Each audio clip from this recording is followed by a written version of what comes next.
Hello friends. तर आपण आजच्या लेक्चरमध्ये आपण जे आपले वेगवेगळे 6 ऋतू बघितले मागच्या लेक्चरमध्ये, त्याची आपण ऋतुचर्या बघणार आहोत. की त्या ऋतुचर्या म्हणजे काय, की त्या त्या ऋतूमध्ये कसा आहार, कसा विहार असला पाहिजे आपला, त्याच्यामध्ये काय काय असतं, कोणकोणते दोष असतात, कोणकोणते गुण असतात, हे सगळं ऋतुचर्यामध्ये सांगितलेलं आहे. तर आपण सर्वात पहिले बघूया हेमंत ऋतुचर्या. हेमंत ऋतुचर्याचा श्लोक आहे, बलिन शीत संशय ते म्हणते प्रबलो अनल. म्हणजे हेमंत ऋतुचर्यामध्ये हे प्रबल असते, बलाची वृद्धी होते. त्याच्यामध्ये आहार कसा असला पाहिजे, तर हेमंत ऋतुचर्या आपण बघितलं होतं आदान काळ, विसर्ग काळ. त्याच्यामध्ये शिव गी आणि व स हे विसर्ग काळामध्ये होते. तर विसर्ग काळामध्ये आपण बघतो की तो आपण विंटर सीझन हा समजला जातो. म्हणजे हेमंत ऋतुचर्या हा विंटर सीझन मध्ये येईल. त्याच्यामध्ये आहार कसला असला पाहिजे, त्याच्यामध्ये आपली जी जाठर अग्नी आहे ती तीक्ष्ण असते. म्हणजे आपली जी पोटामध्ये जे जाठर अग्नी असतो, पचन कर शक्ती असते, तर ती वाढलेली असते. त्यामुळे आहार हा गुरु असायला पाहिजे. गुरु म्हणजे काय, की ज्याचं जास्त वजन असलेला, जास्त घनता असलेला, जसं की आपण म्हणतो ना हेवी डाएट आणि लाईट डाएट असते, तर तसं हेवी डाएट आपलं असलं पाहिजे. बृहणकारक मीन्स आपल्या शरीराला पुष्टी देणारे, पोषण देणारे बृहणकारक असले पाहिजे. नूतन मद्य म्हणजे जे नवीन तयार केलेले जे मद्य आहे, मीन्स जे आपलं हे असते दारू, तर ते आपण घेऊ शकतो. इक्षू म्हणजे काय, तर ऊसाचा रस. ऊसाच्या रसाला इक्षू असे म्हणतात. दुग्ध म्हणजे दूध पिले पाहिजे.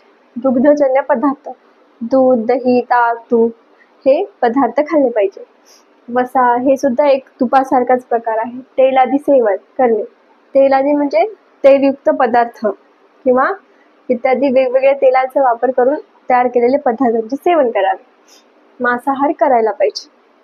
आणि मधुर आम्ल लवण रसाचे सेवन करावे. आपण षडरस बघितले होते, त्याच्यामध्ये मधुर आम्ल आणि लवण म्हणजे गोड, आंबट आणि खारट हे रसाचे सेवन आपण आहारात केले पाहिजे. कारण हा जो आहे हा हिवाळ्यामध्ये ऋतू येतो, त्यामुळे याच्यामध्ये जे आपले अन्न आहे हे जास्त भरीव असले पाहिजे आणि जास्त असले पाहिजे, तेलयुक्त आणि स्निग्ध असले पाहिजे. आता याच्यामध्ये विहार कसा असला पाहिजे. विहार म्हणजे काय, तर आपण कसे राहायला पाहिजे, आपली जी वागणूक आहे, आपण कोणते कपडे घालणे किंवा कुठे राहणे, कोणत्या प्रदेशात राहणे हे सांगितले आहे. याच्यामध्ये व्यायाम करायला पाहिजे, कारण थंडीचा मंथ आहे हा. त्याच्यामुळे आपण आपली जी एनर्जी असते, आपलं बॉडी टेम्परेचर हे लो होतं बाहेरच्या वातावरणामुळे. त्यामुळे आपण जर व्यायाम केला तर आपल्या बॉडीला हीट जनरेशन होण्यासाठी मदत होते. त्याच्यामुळे व्यायाम केला पाहिजे. अभ्यंग म्हणजे काय, तर ऑइल मसाज केली पाहिजे. स्वेदन केले पाहिजे. स्वेदन म्हणजे काय, की आपल्याला एका याच्यामध्ये बॉक्समध्ये ठेवतात, त्याच्यामध्ये स्टीमी त्याला स्वेदन केलं पाहिजे. धूमपान मीन्स स्मोकिंग सारखं असतं आयुर्वेदामध्ये, पण स्मोकिंग हे आपल्या हेल्थसाठी हानिकारक आहे, पण धूमपान हे फायदेशीर आहे. त्याच्यामध्ये काय करतात, की एक चांगल्या वनस्पतींचा धूर आपल्या नाकाद्वारे सोडतात आणि तोंडातून बाहेर काढतात. हे आहे पुढच्या आपल्याला समजेलच, पुढे आपण जसं शिकत जाऊ. नंतर आहे उष्ण जलाने स्नान. बरोबर आहे, थंडीचा महिना आहे, ऋतू आहे, तर त्याच्यामध्ये उष्ण जलाने स्नान केले पाहिजे, थंड जलाने करू नये. अगरूचा लेप लावायचा आहे शरीराला. उष्ण कंबलचा प्रयोग म्हणजे उष्ण आपण जे कंबल असतात, चादरी असतात, तर त्याचा प्रयोग केला पाहिजे झोपताना. उबदार कपडे घातले पाहिजे. उबदार स्वेटर, लोकरीचे कपडे हे आपण घातले पाहिजे, कारण हा वसंत ऋतू आहे, हा हेमंत ऋतू आहे, म्हणून हा जास्त शीत गुणाचा असतो. त्याच्यामुळे आपण सगळे उष्ण गोष्टीचा उपयोग केला पाहिजे. मार्गशीर्ष पौष महिन्यातील ऋतू आहे हा. कोणत्या, मार्गशीर्ष आणि पौष महिन्यातील. त्याच्यामध्ये बलाची वृद्धी होते आणि वात आणि कफदोष वाढतात. वात आणि आपण ऋतू आणि दोषाचा संबंध बघितला होता, त्याच्यामध्ये वात आणि कफदोष हे वाढत असतात.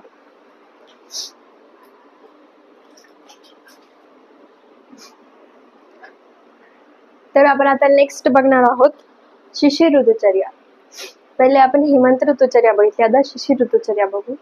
तर शिशिर ऋतुचर्या ही हेमंत सारखीच आहे, कारण आपण बघतो की जो आदान काळ होता शिशिर, वसंत आणि ग्रीष्म, ठीक आहे. पहिले शिशिर ऋतू आणि नंतर आहे वर्षा, शरद आणि हेमंत. तर हेमंत हा लास्ट आहे आणि शिशिर हा फर्स्ट आहे. तर हे ऋतू असे अलाइन होतात ना, फर्स्ट अँड लास्ट हा सोबतच येतात.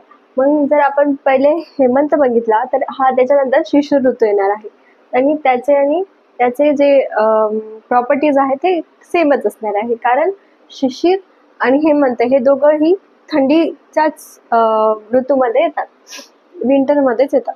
त्यामुळे शिशिर ऋतुचर्या हा हेमंत सारखीच असणार आहे. तर आपण शिशिर ऋतुचर्यामध्ये हेमंताचे पण डिस्क्रिप्शन लिहू शकतो. शिशिर ऋतुचर्यामध्ये काय आहे ते माघ फाल्गुन या महिन्यामध्ये येते, अधिक थंडी असते. आता हेमंतमध्ये थंडी होती तर याच्यामध्ये थंडी ही वाढत जाते, आदान काळ सुरू होतो. आपण बघितलं की शिशिर हा आदान काळाचा सुरुवातीचा ऋतू आहे, म्हणून आदान काळ हा सुरू होतो. नंतर त्याचा आहार सेम हेमंत सारखाच, गुरु, उष्ण, शीत, स्निग्ध आणि आहार घ्यायचा असतो, कारण त्याचा अग्नी हा जास्त प्रबळ असतो. आणि विहार हा उष्ण जागेत बसणे, उष्ण स्नानाने जल आंघोळ करणे, परत उबदार कपडे घालणे, हे शिशिर ऋतुचर्या आहे. ही हेमंताप्रमाणेच आहे, म्हणून आपण हेमंताचं डिस्क्रिप्शन शिशिरमध्ये लिहू शकतो. थँक्यू.